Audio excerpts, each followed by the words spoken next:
what's working now and my plan for real estate investing over the next 6 months. So what are we going to be covering today? We're going to talk about the best strategies to utilize right now. We're going to talk about what strategy is best for you. And we're going to talk about ways that you can actually execute on these strategies to make them happen. So as market change, it makes investors question themselves and say, what should I do? Where should I go? Many of them stop, many of them wait, and this is a mistake.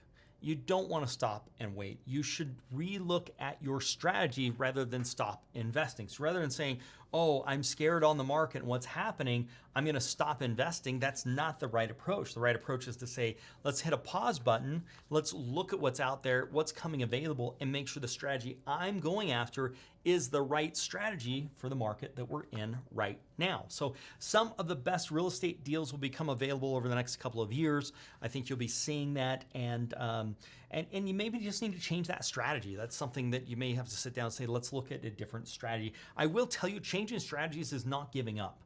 Changing strategies is saying what's happening in the market, how can I make that, how can I make it so it's going to be in my benefit with what's happening right now rather than be harder for me to do. So make sure you negotiate hard right now. That's the big thing I would say is it's harder to sell homes right now. It just is. So when you're making these offers, make sure you're making really aggressive offers because there's a lot of worry, there's a lot of stress of what's going to be happening with the market. Now, we also have to make sure there's an extra cushion.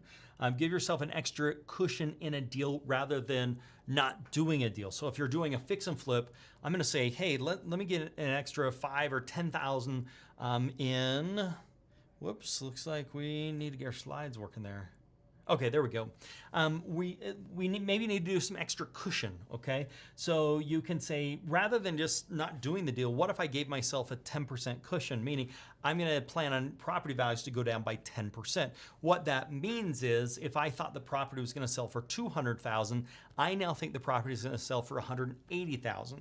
And that $180,000 then is the price I'm going to use to determine if this is a profitable deal or not for me. So you're giving yourself a cushion rather than not actually buying the property. So, and if it ends up the values don't go down as much as you thought that they were going to, well, guess what? You just made some more profit. So that's, it's a win for you if that's the case. Now, you could get in some trouble if the values go down more than 10%, but you should also have a 10% in profit. So it should have to go down about 20% before you're at a break even.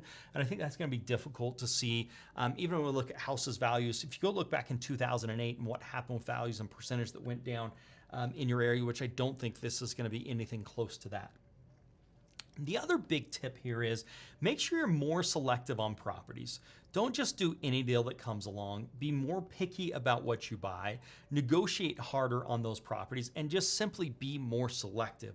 So there's some investors, especially if it's a newer investor, may be like, oh, it's a great deal right now, but they're not thinking about the market continuing to go down. They're not pricing that in, and they may not be negotiating hard enough. So you want to make sure you've got those things in place and you're not just doing a deal because it comes to you. You want to do the right types of deals. So there are two directions you can go in the market right now. One of them is wholesaling. The other one is BRRRR. These are the types of things I think you should be looking at over the next 6 months. First, let's talk about wholesaling.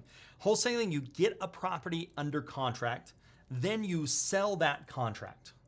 Wholesaling has some pros and it has some cons, okay? Some of the pros of wholesaling is it's less risky than some of the other strategies. You don't have to buy the home if you can't sell that property, so you know you have a buyer before you actually put it under contract. And you can make a large amount in a short period of time of actually doing that. You have the ability to do it on the side. You don't have to quit your day job. And most of the strategies we talk about are not about quitting your day job. And we open people with bad credit. Even if your credit's not that great, you can still do wholesaling. So there's some pros on that. Now there's a few cons when we talk about wholesaling. Every market and person is different. So success and profit is going to differ. So some markets are going to have better profit margins, some are going to have less, depending upon you, your skills, that's going to have a bearing in it. So you have to get a really good deal. That's the bottom line. You have to get a really good deal, better than one you would do for a rental or for a fix and flip. You've got to find an even better deal because you are going to be wholesaling that to somebody that is going to be doing a rental or going to be doing a fix and flip. So if you want to make some money, they need to make what they need to make, and you need to have some on top of that. So you've got to get an even better deal. And that's something people just don't realize. Like, if the deal doesn't work for you to do a fix and flip or do a rental on, it's not going to work for somebody else more than likely. And especially if you add some more costs on there as a wholesale fee. The person you're selling to needs to be able to make money too. That's the thing you've got to realize when you're dealing with wholesaling. So it's not like, oh, this is a bad deal, let's just wholesale it. It has to be an even better deal than what you would have been doing in order for you to wholesale that property. The other thing I'd say with this is just prepare for rejection. There's going to be a lot of rejection. You'll get lots of no's. Thick skin is definitely needed. So just realize that, and just also realize that every no is closer to a yes. Wholesaling is a short-term business. Investing in rental properties can pay for the rest of your life and your kids' life if you do that the right way, which gets us into our other strategy you should be looking at in the next 6 months, which is called BRRRR. BRRRR stands for buy, rehab, rent, refinance. That's the concept here. So there's some pros to doing BRRRR type deals. You can own a rental property without a lot of cash out of pocket. You can have equity in the property if it's done right. You won't pay any taxes until you realize the gain. And unlike wholesaling, where you will pay taxes on the full amount. So if you wholesale the property and you make $10,000, you're going to pay taxes on that $10,000. Whereas if you buy the property, rehab it, rent it, and then refinance it, and there's $10,000 worth of equity, you're not going to pay any taxes on that right now. So that's a big benefit, especially if you're in a higher income tax bracket. The ability to get amazing ROIs, return on investments, meaning you might not have to put a whole lot into the property and you will get a huge ROI as time goes on because it's not a lot of investment and the returns can be there, especially as time goes on. And so let's talk about some cons when we're talking about BRRRR deals. Now, you need to have good credit to do a BRRRR deal. And the reason for that is you are getting a traditional 30-year loan to pay off the hard money lender. So as a hard money lender, you're going and get a loan from a hard money lender. That hard money lender is going to give you some money for purchase and rehab.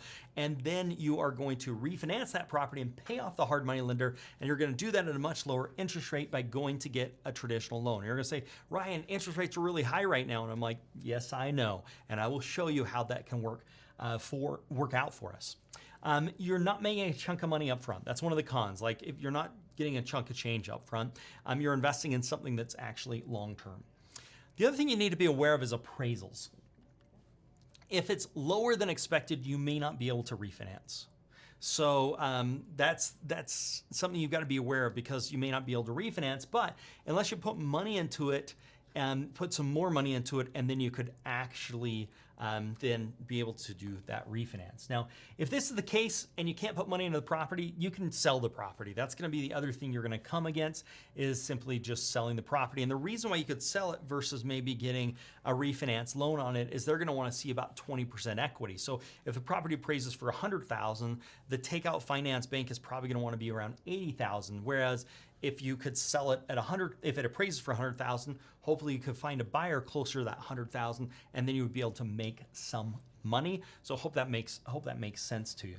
Also, the length of ownership. Many of the banks are going to want to see what they call seasoning, meaning you own the bank for you are there for 6 to 12 months on title for the property before you can refinance. Now that's something you need to talk to your bank about. This is also known as seasoning. And it's a question you should be asking every bank, every credit union. One of the other things you have to be aware of with this is cost overruns. If it costs more than you planned on, you are going to have to come up with some more money. This does happen. You want to set a budget, and I also recommend having a little bit what I call a slush fund. So if things go over, you've got some money to draw from without having to come out of your personal bank account. Ways to make money on rental properties. So you can cash flow on rental properties. You can go after appreciation. You can go after depreciation, which is, you can also do accelerated depreciation, which is basically writing it off over a faster period of time. That's a more advanced technique, but it's pretty easy to do. It doesn't require a lot of your time, and it can help you save a lot in taxes. Next, let's talk about this whole amortization. This is how the tenant pays down the loan. So let's say that a tenant pays $1,000 a month and you get $900 that you have to pay to your lender. Well, part of that $900 goes to principal and the other goes to interest, taxes, and insurance. Now, the point that goes to principal is actually lowering your principal balance. So the principal balance gets lower and lower as each month goes by. So even if you made zero on a rental property, but the tenant was making that payment, you are paying down and creating some equity in the long term. And then also you just have some write-offs, like you can write off your cell phone, your legitimate business expenses. You've got some business write-offs that actually happen. Now, what are deductions I can take as the owner of a rental property? This is straight from the IRS. If you receive rental income from the rental of a dwelling unit, there are certain rental expenses you may deduct on your tax returns. These expenses may include mortgage interest, property taxes, operating expenses, depreciation, and repairs. So this allows you to kind of double dip. So you're able to save on some taxes because you're paying these things, which is going to lower your tax bracket, hopefully. And if it does, that's going to save you taxes not just on what you're bringing on rents, but it's going to save you taxes on your overall income. So that's a big deal. If you can jump from a higher tax bracket to a lower tax bracket because you bought this property, you may save yourself more money than you would make from this deal, depending upon where your tax bracket actually falls. So that's a strategy that is used. It's a strategy that is very, very successful. Let's talk about BRRRR steps. So you find a hard money lender. That's the first thing you've got to do in doing your BRRRR type deals. Then you get pre-approved for takeout financing, right? So get pre-approved. This is who's going to do that 30-year fixed loan once it's all done, once you have the tenant in there. You want to talk to banks, you want to talk to credit unions. This is not something a hard money lender is going to do. Then you want to find a really good deal. That's really what it comes down to. Then you want to purchase that deal with a hard money. You want to get the work done on the property, also known as rehabbing the property. Then what you're going to do is rent the property with the hard money lender's permission. And I can't stress that enough. You've got to get the hard money lender's permission to do that. Typically, the payment is going to go to the hard money lender and that'll pay towards your loan. What they don't want to do is have a loan and you're not paying them and all that money is just going to you. That can be a situation. So you want to make sure that works for your hard money lender in advance. You can also refinance and pay off the hard money lender. That's the next step here, and you're going to do that through your long-term financing. And then here's the cool thing. If you can make the deal cash flow or even break even today, one of these days, 5 years, 3 years, 2 years, 1 year, 10 years, I don't know, but one of these days, interest rates are going to come back down again, and you're going to see them in 3s or 4s or who knows how low. And at that point, you can refinance the property, lower your overall costs on the property, and make more money. It's incredible. That's the way I did it. I bought most of my rental properties at an 8% interest rate. Some were 7s, some were 6s. A 6 was a great deal for me. An 8 was 8.5 was probably on the higher end. And so then I would wait until interest rates would come down. I would do a refinance, which would then lower my overall cost, which would then increase my monthly profit that was coming in, or my monthly cash flow that was actually coming in. So let's jump to a quick recap here of what we've been talking about. There's some things that you should be learning from today's discussion. 2 things over the next 6 months, okay? You should be looking at wholesaling, and you should be looking at, if you've got poor credit, I think you should be looking at wholesaling. If you have good credit and some extra money, I would look towards doing BRRRR type deals. Looking for long-term type strategies is what I would make the recommendation on doing.